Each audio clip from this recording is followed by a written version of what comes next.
last dollar, dude. I'll get you. We already prayed. Let's worship. We're glad you're here this morning. May we make much of Jesus Christ together. We're going to start on page 54. Great is thy faithfulness. Great, O God, my Father, there is no shadow of turning with thee.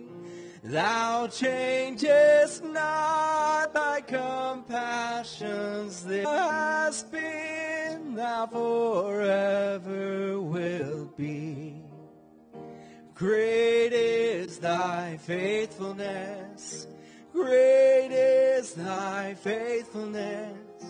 Morning by morning, all I have needed, thy hand hath provided.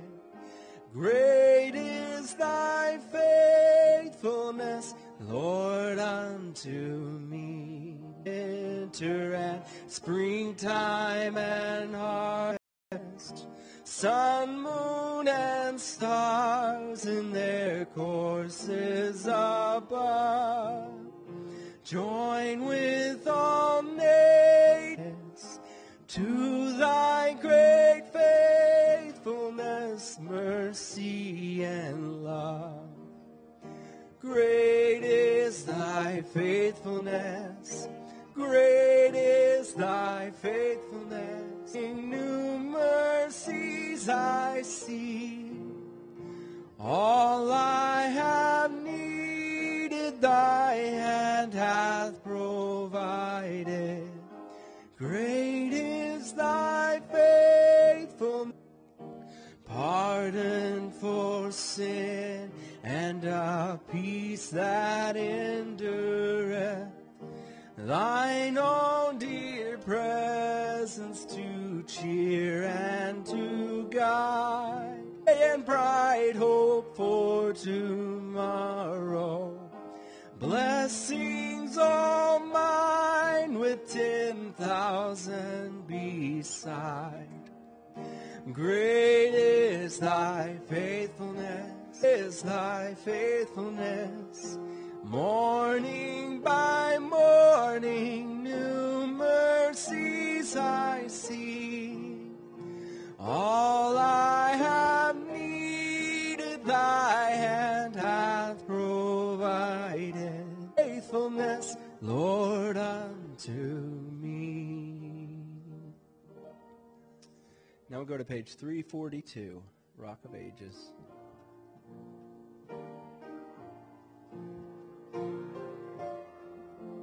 Ages cleft for me, let me hide myself in thee.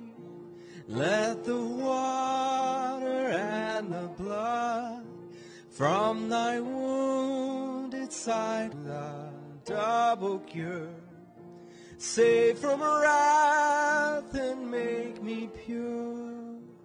Not the labors of my hands can fulfill thy laws, and cannot atone.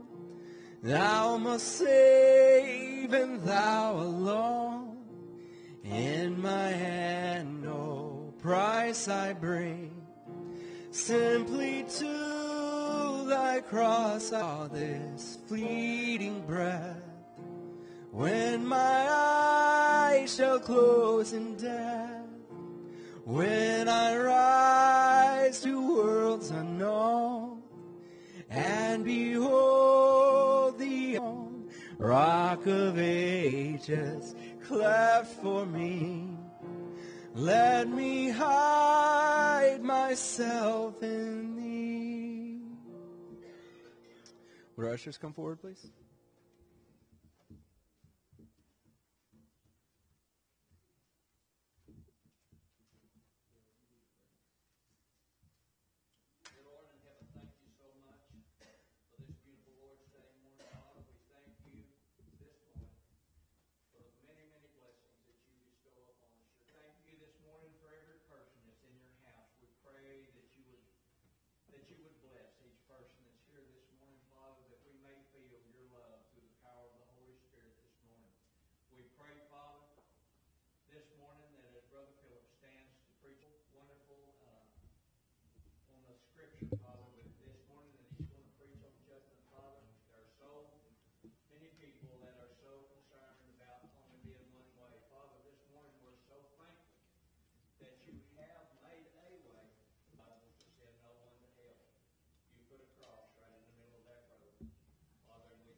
Let's stand and sing together.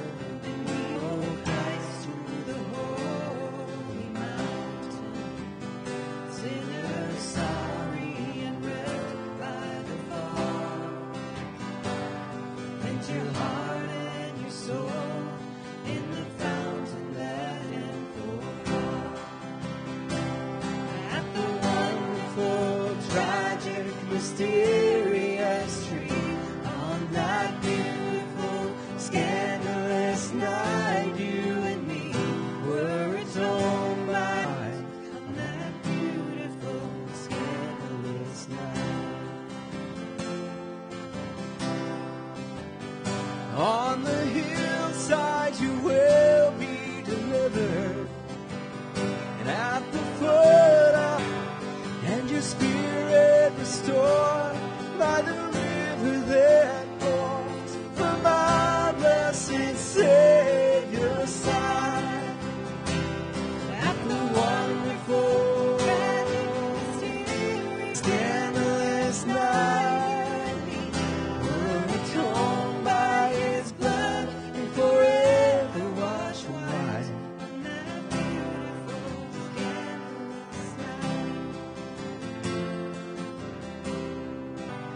You carried the sin of mankind on your back, and the sky went black. Go mercy to the crimson perpetual tide. Kneel down on the shore, be thirsty no more.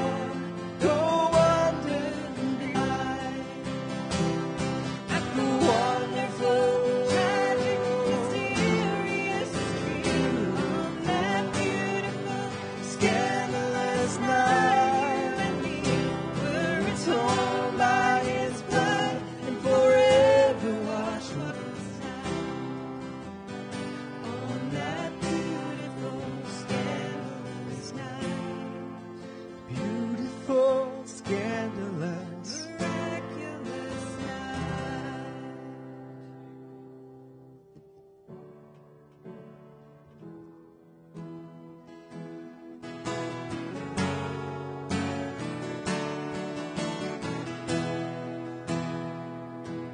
Surely children were made for the strength, fathers were not made to lead.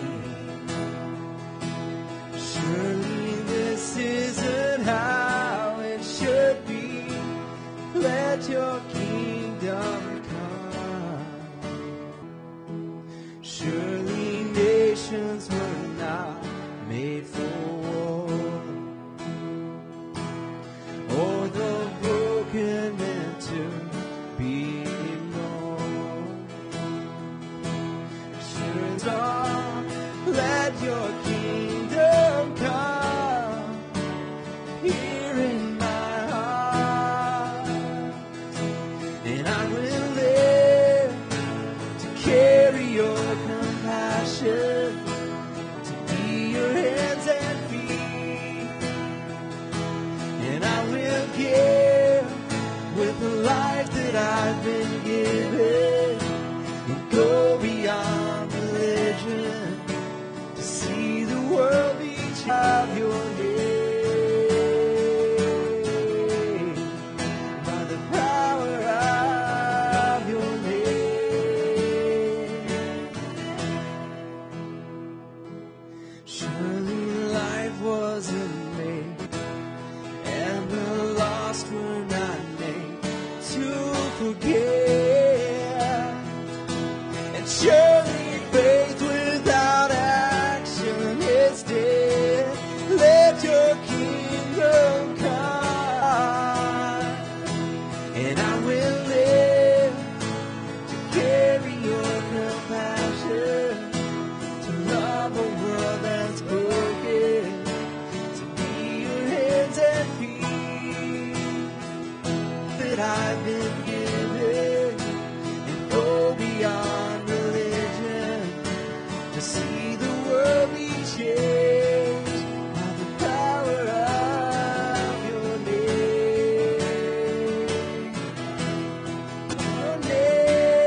His love holds everything I need, and I will live to carry your compassion, to love a world that's broken,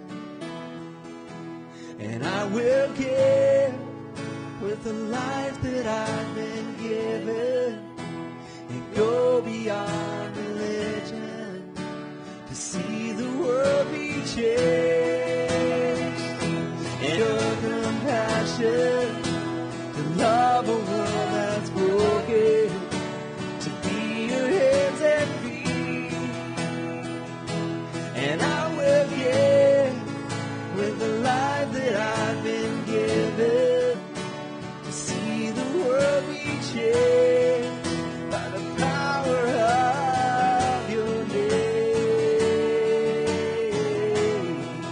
By the power of your name.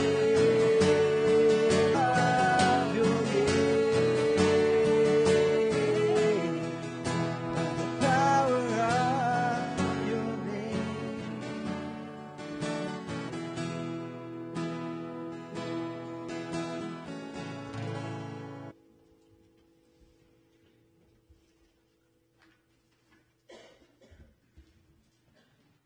Thank you, Mike and Teresa, for singing Beautiful Scandalous Night.